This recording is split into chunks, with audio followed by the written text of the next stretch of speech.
How you doing, brother? Good. How's your SEMA going? It's awesome. It's Friday. Yeah, it's amazing. Friday. Can I take a second and thank Hushmat and Boss Hog Talk Converters? You can think. You Bar can Show think. Nationals. You know what? I'm gonna give you more than a second. No, I think I'm good. I'll sing if you want. You know, we might get a, but no, just that.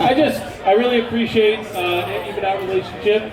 The guys that support us and get us out here really is the backbone of this whole thing for me. You know what? It's the backbone for any of us. I mean, all of us are so passionate in what we do in the car world. You and I have spoke on and online, on the phone several times. Did my podcast, did your podcast with you and Mike there, Mike, the cameraman, and that was epic. And it's just so cool to sit down and talk to guys that are so passionate about this industry as I am, and to realize that sometimes you feel like you're alone, but you're not. Oh, absolutely. Yeah. Absolutely. I always joke around and say that when I grow up, I want to be Jeff Allen, so I'm working on it. I know. I got the hair thing down. I got that down. We're working. So. You have a few more tattoos than Jeff, I can tell you that, though. He does. I wanted to be like a blank canvas. That was my whole idea. Gotcha. Yeah. So you're breaking the mold by not getting tattoos. I know, right? If I do it now, it seems like I'm following a trend, doesn't it? Right. I want to be a blank canvas. So, you have had a long-standing career in some of the coolest shows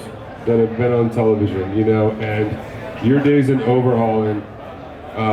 You and I have talked about this before, about how they would put this pressure on you, and there were situations that were coming up.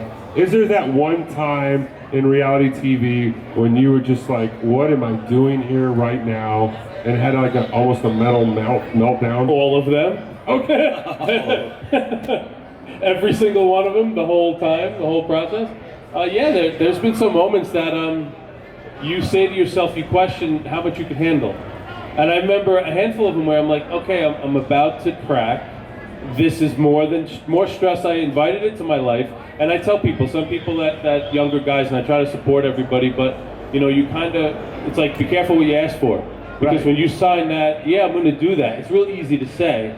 But when the camera's in your face, that's a new stress that people aren't used to. And then you have other people that may generally be really good people, but you see a different side of them when they're like, you have to be done so I don't look bad. So some of the fun and the comfortable camaraderie, I guess, goes away, and it's like, you got to do your job so I can do mine. And that's a whole nother level that I didn't expect. So you got to perform, yeah. Yeah, and there's one of the things that's interesting when you brought up there real quick, and I'm gonna throw this caveat there.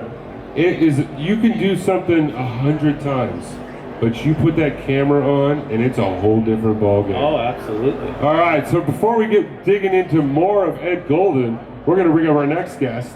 We've got Betsy Bennett and Justin Zimmerman coming to join us. From Good Guys. Come on down, have a seat with Ed Golden. Sit on the comfy couch, take a load off. It's Friday. How you doing? Good. Good, how are you? Happy SEMA. Happy Friday. Happy SEMA, happy Friday. Wow. 2019 is almost over. Wow. And we're going to be working on 2020, tomorrow? Yeah. The next day? Yeah, Monday. Maybe Monday? Monday for me. Yeah, Monday. So Betsy, who'd you bring on stage with you? So I brought with me Mr. Justin Zimmerman. This is the first year that we have done the Good Guys Goolsby Customs Young Guys program. And the final winner, the coolest part is we brought the winner of our whole promotion to our booth here at SEMA. So nice. Justin's car, if you guys haven't seen this car, is an amazing 59 Impala that he built himself. Oh, nice. 23-year-old guy right here. Wow. This is what we talk about all the time, is we need these kind of guys in our industry, right? This guy will keep Good Guys moving forward. That's what we know. So Justin's here, his whole family's here, they all came out for the trip, and we're excited to have him. It's been a great experience. First time in Vegas? Yeah, first time. First time to see the show. Yeah. Wow. First time in Vegas. What a way to experience it. It's the way to go. I mean, especially if you're hanging out with this lady, you're going to have a good time. Yeah. What inspired your build? Pretty much I grew up around it my whole life. My grandfather and father were into it, so it's pretty much in the blood.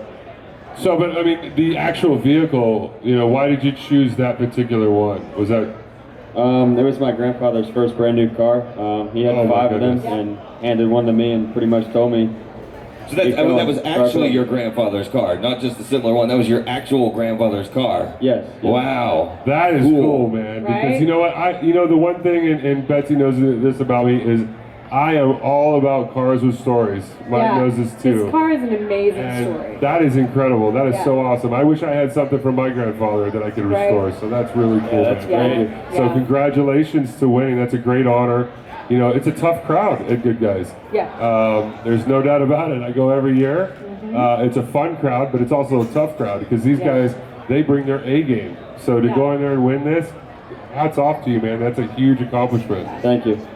Ed, you go to Good Guys regularly? Are you a fan? Do you make it out? You know what? I build more than I go to shows, unfortunately. This is like the one, I really don't go as many shows as I should, but this year we're going to try to, once we get the Camaro built, this is like my big one, and after that I kind of, you know, I just working. So, but this year I'm going to try to make a few. Well, that's why I had her sitting next to you, Ed, because she's a good friend of mine. You're a good friend of mine. I want to connect the dots. That's what we do here on the show, Pioneer Performance Store.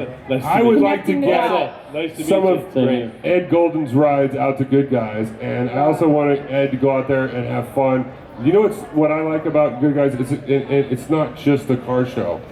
It's an autocross. They do burnout competitions. There's a swap meet. Right. Sounds like a good place to test the Camaro out. See if I break it. That's what I'm thinking. Everybody should take their car and test it at Good Guys. I actually, it's funny you say that, but I use Good Guys as testing. He does. I do. I bring, you know, because I'm also good friends with the guys at Optima, right? And these guys are like next level. You know, they say they're not professional drivers, but I'm calling them out because they are. They're very skilled drivers.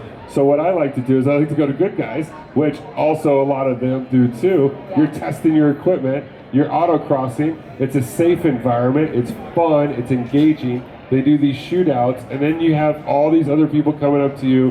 And plus, when you're in your downtime in between runs, you can walk these cars or swap meet. It's just like one of those. It's almost like an all-you-can-eat buffet in Vegas. You can grab some crab legs, lobsters, some steak. It's all right there for you. Now you're speaking my language. That's what I'm talking about. That's what Good Guys is. It's like a car buffet, you know, for us. So, Justin, welcome to the family. I hope you build some more epic cars. I hope you continue that journey. I hope this is just the beginning for you, man. Yeah, we do too. That's a great start. I would love to see you come back next year in the Battle of the Builders here at SEMA and rock that. And I'd love to see where you go with all this. Thank you. All right, let's get some people on the tree because we haven't done some drag race time again. All right, before we do that, I want to make sure any rule changes. I'd love to find out from this is where I find out. I don't know. Going into 2020, do we have any rule changes? I don't know. That's always the question we get about the autocross, right? It's like, what are we doing for next year, and what's shifting or what's changing? And the answer is, I don't really know yet. We're going to be having those meetings offline. We still have 2 events to go. All right. Well, the only reason I say that is because you came up here a couple years ago and you made a big announcement that shocked the world. I did. Yes. Yeah, we changed our cutoff year. Yes, they changed. We went from 1972, where we had been for 22 years, up to 1987, and people were like, "What? Like the world is ending? What are you doing?" But you know what? For us, as a company, as an event company, we see the changes that these guys, the cars that they're building, the cars that they're attracted to. The trends are always changing. So if we don't evolve with it, we're not giving these guys a platform to participate, like you said, to autocross, to be a part of the show and shine. I mean, we have a responsibility to do that. And our founder, Gary Metters, his whole thing was, if you have a cool car and you love it, we want you to come hang out with us. And to do that, we had to extend that cutoff year. So we are at 87 for all of our national events now. Now, before we put these guys on the tree, because I'm going to have you guys go head-to-head on the tree. All right? Head-to-head, Justin. Yeah. You have to let me win. You can build, but can you race? I don't want my feelings hurt before today. you guys do that, I got to tell you, one of the other things that Good Guys is good at doing is when you do those rule changes, I just want to let you know in the collector car market, what you do is you raise the values of those vehicles. And I don't know if you knew that, but basically by raising it to 1987, you really, you kind of helped out the market. Those, 84 through 87 Corvettes were selling it at a really low level, and now if you look at them, it's actually almost doubled what you could buy one before, and it's because somebody's sitting there looking at it going, that's an affordable car. I don't need a $100,000 car to go run Good Guys. I can go out in the local paper, find me a nice car Yeah. that fits in that age range, Right. and I can go out and have fun on the weekends, and I can Right. use it as a commuter during the week. Right, and we're seeing a really cool influx of like the square body trucks, Firebirds, Oh, yeah. the Trans Ams. Just the really, it's been a really fun transition. Those kind of rule, cut off year changes take a couple of years to take hold. So we're in the second year of that. We're really starting to see that, which we find really exciting. And the transition has been really positive. And we're all about bringing out your car and hanging out and autocrossing it and enjoying the buffet, as you call it. That's right. Right? Texas Yeah. Motor Speedway, to me, it's a buffet. Yeah, You know what it I'm is a talking about? buffet. And one of the things I'm going to tell you guys real quick, Yeah. we're going to get them up on the tree, but here's a little hint for any of you guys that want to go out and win a autocross at Good Guys. Yeah. I'm going to tell you a little tidbit of information is because of the classification that's going on, you do want to do it in the hot rod class. Because Yeah, normally in that's the a good hot rod tip. class, there's one, maybe two cars in the hot Yeah. rod class because everybody else is show and shine. So you show up with a hot rod and you're running the class? I thought it was going to be bring Betsy brownies, and then you're just going to. That is good too. That's a I good am one, too. always All right. accepting gifts. Well, without further ado, Always. Ed, you're staying put, sir, We're going. because Ed. we want to see what these two are going to do. The young guns All right. right here I against brought Betsy you Bennett. I brought you the card too on Justin's build, Oh, so you awesome. can check it out. Yeah, and we'll make another Right? announcement and send people that way. Yeah. All right. Since you are the lady, we're going to Yeah. have you pick lane choice. Which one do you want? Would you like this lane or this? You're going to do right? There you go, man. This is your controller. Here you go, sir. Congratulations again, man. Check that out. That's awesome. Everybody go check out the 59 Impala that's nice looking. right there in the Good Guys Amazing. booth. That It's is amazing. sweet. You Yeah. gotta That is come see beautiful, it. man. That is sick. Right? Is your grandfather, was he impressed? He's, Right here. He's right here. Are you impressed? Yeah. Yeah. Does he let you drive it? No. Right, not yet. Oh, calling him out. Okay. All Have you right. ever drag raced before? Street raced? And nobody's listening. You're Right. going, no, you never have. Okay, wow. I'm impressed. Okay, well. Well, you go And learn. you? Well, I did it last year. I did pretty well. Oh, you did? But Yeah. okay. But I'm not exceptionally good at it. Let's just say that. Well, you're great. All right, here we go. Here's how it's going to work. Are you ready for this? Yeah. So what we're going to do is just to explain to you how it works. Think of this as your brake pedal. Okay? So when I say go, you're going to depress that like you're holding your brake.